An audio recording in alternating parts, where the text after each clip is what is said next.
G'day everyone and welcome back to NS2HD. Well, Build 161 has been released and no doubt many of you out there are playing it right now. Of course, if you're not, you need to go to www.naturalselection2.com/buy and get in here and start playing the beta and start having as much fun as I am. Now, on the note that you are all, well, many of you are no doubt already playing it, this video might seem a little bit outdated. This was one of the final Build 161 internal playtests that UWE, Unknown Worlds Entertainment, did before releasing Build 161. So they were kind enough to let me play with them.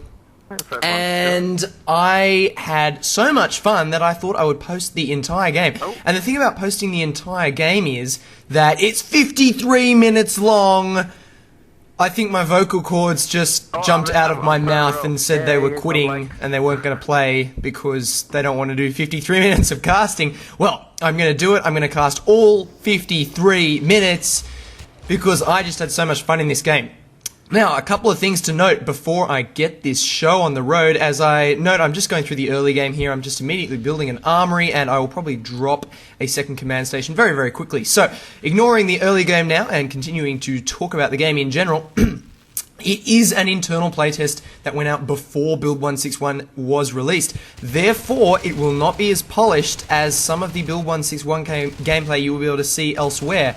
For example, my earlier video, NS2HD 92, was a final Build 161 game, and therefore looks a lot more polished than this does, because the thing about these internal playtests is Unknown Worlds is deliberately breaking things in order to fix them, and there will be a couple of times when you will see the results of that deliberate breaking, and I will point them out. And the best thing to do in these internal playtests is just to ignore it, because, well, most of the bugs you'll see didn't even end up in Build 161 anyway, because the point of the internal playtest was Unknown Worlds found them and fixed them before they released the patch.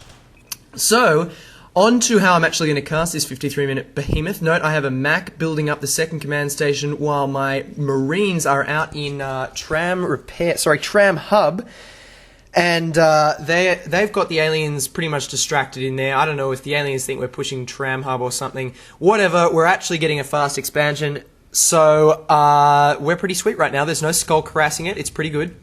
Now, I am going to cast this game by breaking it up into 10 or 12 minute sections. Now, I know I could cast the whole thing in one go, but what do you think I am, superhuman? I can't talk for 53 minutes straight, and my computer may die rendering for the 53 minute thing straight, and I don't want to upload 53 minutes straight. So what I'm going to do is I'm going to break it into 12 10-minute sections, 5 of them, and I'm going to upload them sequentially, do them sequentially, and I'm going to probably give them even chapter names and put chapter links at the bottom of each game once they've been up for a while and have completely loaded with YouTube. So that's what I'm going to do with this game, because so much cool stuff happens, there is so much cool play that I'm going to break it up, and you can just pick the chapter that you think sounds interesting and watch as much as you think's interesting, but I'm putting the whole thing up.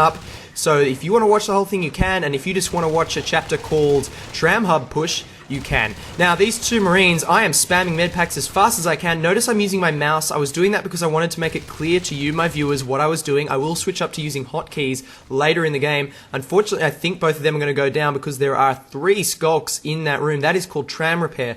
One new really cool feature in Build 161, in fact, is probably my favorite feature, is the fact that the commander view now gets names of the rooms he is looking down on in the top left corner. Now, of course, I just jumped out of the command chair just as that was said. The reason I did that was I wanted to make sure that Marine Expansion wasn't going to get hammered. There are only 4 Marine players, I think, at the moment, so having a full-time commander at a critical moment like this is not ideal. Didn't have the carbon to do much anyway, so I wanted to push into Repair Room straight away to try and stop this alien push because so many of my teammates went down. So I have come in and I'm going to kill this Hydra. Oh, Mendas comes in. Will he be able to kill me? Come on, Mendas, bring it on. Yes, killing him with the pistol. The Hydra almost takes me down though.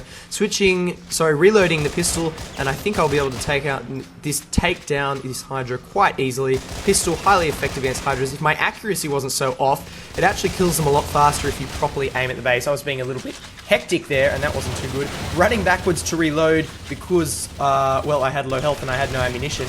Never very fun. Now, if you look carefully at this combat, you might notice that the rifle seems to feel a lot better. Now, just as I say that, that's the kind of thing, that's the kind of bug I was talking about. When I was reloading, I used the rifle butt. I killed Mendas with the rifle butt while I was reloading, but the animation didn't play. That's the kind of thing that happens in these internal playtests. So, just got to bear that in mind. 4 versus 4 at the moment. The game does pick up later and it turns into a 7v7 because it lasted so long. We had more and more developers coming in to join the party, culminating in some really pro commanding at the end of the game. I will hint that it is definitely not me who commands the end of this game. It'll be a real treat. You'll see who it is and how they play, and it'll be very exciting when you see it. I'm avoiding getting those weapon and armor upgrades too early right now because notice I have so little carbon at the moment, only 10 carbon. I only have 2 extractors up right now, and so I'm getting shotguns fast. I want to give my Marines a bit of an edge against my Marines. I don't know why I said it like that. My Marines a bit of an edge against these early skulk harassment pushes, so I'm researching shotguns first. Probably a bit early to research shotguns. It did cost me a lot of carbon. I think it's 15 carbon it costs to research shotguns, so it's a big investment early in the game, but I usually like to make it just to give Marines the edge against those early skulks. As I was saying, the alien team, recognizing they're not going to be able to finish this off in the early game, has started to chew on power nodes. Whoops, going into the console for a second there. I have to rebind that. Or maybe I was checking what Mendas said, something about, oh, we're going to lose. Never. So, Skulks, recognizing the early game was not going to give them a win, they have switched to chewing up the power nodes. Chewing power nodes incredibly important for entering the mid-game, because mid-game is when it starts to be a battle for different areas of control.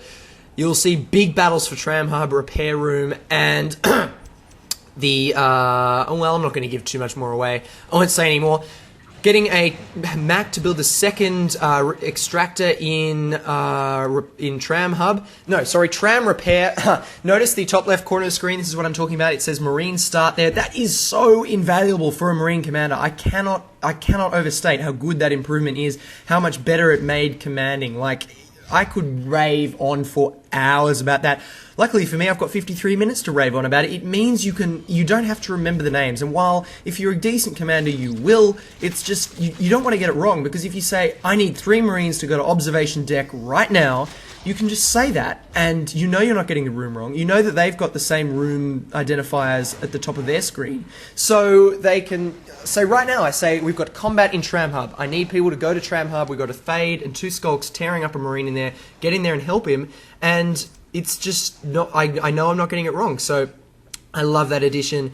It means I'll get names of rooms wrong a lot more rarely now when I'm commentating as well, which is great. There's Observation. You might have been watching earlier videos when I was trying to figure out what this room was called, guessing it was Observation, and it was Observation. Exploiting the fact that the aliens are focusing on Tram Hub by dropping an extractor in Observation. Note that if I do that, we will have 4 extractors, the aliens will have 3. Note that on the minimap right now, you can see what extractors the alien team has. I'm not sure if that's a bug, I think it is, but at the moment it's kind of cool because it allows me to commentate and tell you how many extractors harvesters the alien team has versus how many extractors the marine team has. And I will have 4 extractors and the alien team will have 3.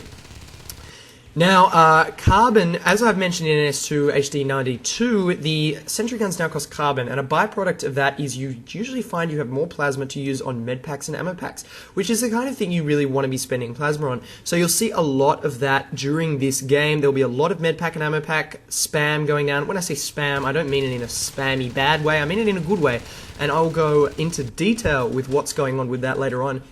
Note that the combat is really starting to shape up around Tram Hub. No one's got the extractor in there. Unfortunately, a Skulk going into observation will take down that extractor I just dropped, and I'm really annoyed about that because it has not yet paid for itself. Extractors cost 15 carbon, and I don't want to lose an extractor so fast before it's even had a chance to recoup that 15 carbon. I only have 1 carbon at the moment. Everything costs carbon. I just spent 5 carbon on upgrading plasma production for my base extractor. Note I'm doing it on the safest extractor first, because if you lose an extractor that has been upgraded, you lose those upgrades, so always good to do it on the safe extractor. So notice also that carbon and plasma and extractor count are now at the top of the screen instead of on the right of the screen. That's good. It makes it easier to see. One thing I've really got to talk about, I will talk about more in part 2, is the huge changes to the command interface. I'll leave that for now. Fanna moving in and saving that 4th extractor. Thank you, Fanna. Fanna is an excellent team player. He just, like, even if the commander's being a retard, he will be able to help out that commander. So he was helping me out so much this game. I think that's Max just spawning in, so he'll be joining the combat any moment now, which is great. Max being the technical director of Unknown Worlds, the engine guru who is responsible for so much of Spark, and no doubt the idol of many programmers. He looks like he's having a little bit of lag just as he's entered the game. I'm keeping him alive with a couple of med packs, as it looks like a lurk was killing him. I hope you've enjoyed part 1 of this commentary, guys. Look out for part 2 very, very soon. Thanks for watching.